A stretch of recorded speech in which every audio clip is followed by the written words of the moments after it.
tu parles et personne ne t'écoute.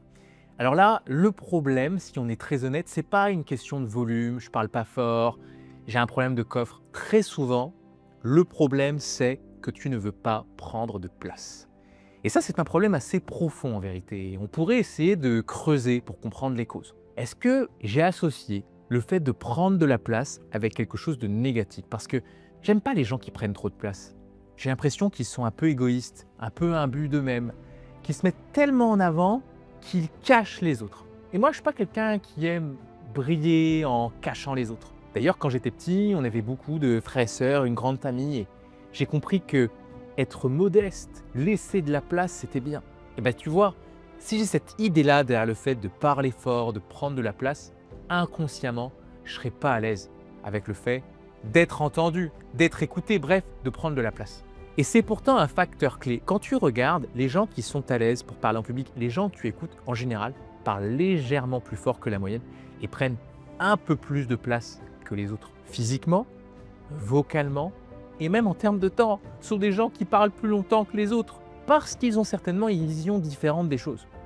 Ils n'ont pas le sentiment de prendre la place à quelqu'un, ils ont le sentiment d'honorer le cadeau que tu leur fais, celui de ton temps. Et pour l'honorer au mieux, ils se disent qu'ils vont assumer de prendre tout l'espace que tu leur donnes. C'est super important d'avoir une vision positive derrière le fait de prendre de la place. Donc si tu as été élevé en sentant que c'est bien d'être discret, en ayant été valorisé pour ta discrétion, c'est super. Mais juste distingue bien ces moments où tu parles en public, où tu es exposé devant les gens et où on a besoin que tu honores le cadeau que les gens te font. Ce n'est pas le moment d'être discret, ce n'est pas le moment de se cacher. Au contraire, prends la place, occupe l'espace, déplace-toi, parle fort. Et derrière le fait de parler fort, je ne veux pas que tu aies cette idée de crier, mais dis-toi bien la chose suivante, je vais faire en sorte que ma voix résonne dans l'espace dans lequel je suis.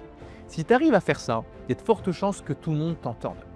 Mais très souvent, je suis au restaurant, je n'ai pas envie de déranger les gens à côté dans leur conversation, j'ai pas envie de prendre trop de place, fait que tu mets en difficulté la personne qui est face à toi et qui a du mal à t'écouter. Donc on garde ça à l'esprit, je fais en sorte que ma voix résonne dans tout l'espace dans lequel je suis. Pourquoi? Pour honorer la personne et l'écoute qu'elle me fait.